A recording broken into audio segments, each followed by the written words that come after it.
কবে যে এই বৃষ্টিটা থামবে সেটাই বুঝতে পারছি না। 4 দিন ধরে বৃষ্টি হয়েই চলেছে।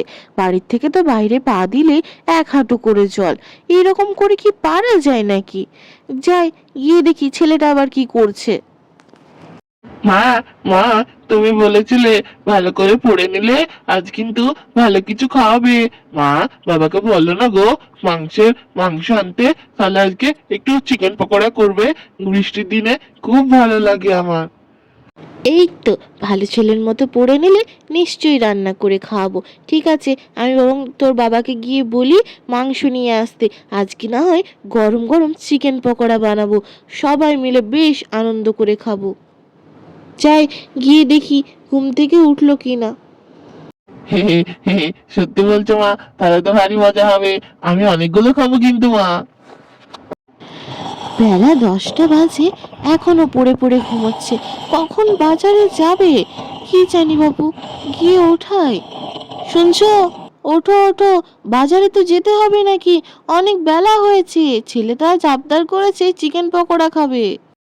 কি হয়েছে কি গিন্নি, এত সকাল সকাল চিৎকার করছো? কি ব্যাপার? বাইরে তো বৃষ্টি হচ্ছে, আজ তো অফিস নেই আমার। তাহলে আজ এত তাড়াতাড়ি উঠে করবোটাই কি বলো তো দেখিনি। তো তুমি অত সকাল সকাল ঘুমটা ভাঙিও না তো। তা বললে তো হবে না, বৃষ্টির দিনে তোমার অফিস ছুটি, আমার রান্নাঘর থেকে তো ছুটি নয়। ছেলে আবদার করেছে চিকেন পকোড়া খাবে। আসার সময় বেশ বোনলেস দেখে মুরগির মাংস নিয়ে আসবে, তো বেশ ভালো করে কড়া করে আজকে একটু চিকেন পকোড়া বানাবো। আচ্ছা, তাহলে এই প্ল্যান আজকের। ঠিক আছে ঠিক আছে, আমি না হয় নিয়ে আসবো চিকেন। বেশ ভালো করে ঝাল ঝাল করে একটু বানাবে তো গিন্নি। বেশ অনেক দিন না চিকেন পকোড়া খাইনি, ছেলেটা একদম ঠিক আবদার করেছে। ঠিক আছে, আমি বাজারের দিকে বরং চললাম। রাজু না, তোমাকেও বলি হারি, সত্যি কথা, তোমার এত বছরের অভ্যেসটা কিন্তু গেল না। বর্ষা হোক বা গরম, সকালে আমার দোকানে চা না খেলে তোমার কিন্তু দিন যায় না। হ্যাঁ, কি ঠিক বললাম তো রাজুদা? যাও না না, আরেক কাপ চা বরং খাও তুমি। সে যা বলেছিস রে। আর তোর দোকানে একবার চাটা না খেলে না যেন দিনটাই পেরোয় না।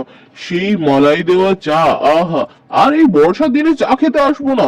সে বৃষ্টি হলো তো কি হবে, ছাতা তো রয়েছে হাতে। ঠিক আছে ঠিক আছে, আমি চললাম। যাই মাংসের দোকানে। বলছি, আমাকে একটু ভালো দেখে 1 কেজি মুরগির মাংস দাও তো। বেশ না, একটু পিসগুলো বড় বড় রাখবে।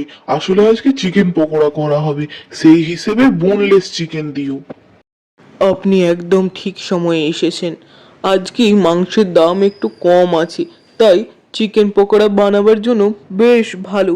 আপনাকে বরং আমি বোনলেস দেখে দেখে চিকেন দিয়ে দিচ্ছি। বাড়িতে গিয়ে পকোড়া বানিয়ে খান, হা হা হা হা।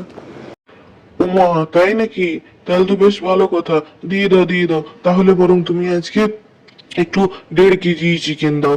বরং বাড়িতে গিয়ে ঝাল ঝাল করে চিকেন পকোড়া বানা হবে, আর রাত্রে হবে চিলি চিকেন। তুমি বরং দিয়ে দাও, ছেলেটা বড্ড খেতে চাইছিল। আর বেশ ভালো করে বেশ পিসগুলো দিও তো। বাহ, বেশ ভালো করে চিকেন পকোড়াগুলো ভেজে নি। বেশ মনে হচ্ছে কুড়মুড়ে হচ্ছে, বেশ ভালো ক্রিস্পি ক্রিস্পি, খেতে বেশ পছন্দ করবে সবাই। আর রাত্রে বরং গিয়ে বাকিগুলো চিলি চিকেন বানিয়ে দেব। অনেকখানি মাংস তো, একেবারে কি শেষ হয় নাকি? আমি বরং তাই করব, যাই যাই দিয়ে আসি। গিন্নি, এই যে বৃষ্টিটা থামার পরে বাইরে বসে চিকেন পকোড়া খাওয়ার আনন্দটাই আলাদা। তুমি বুদ্ধিটা বেশ ভালোই দিয়েছো। বেশ ঠান্ডা ঠান্ডা হাওয়াতে বসে কুড়মুড়ে চিকেন পকোড়া, আহা, খেতে যে কি অসম্ভব ভালো লাগছে সে তো আর বলার কথা নয়।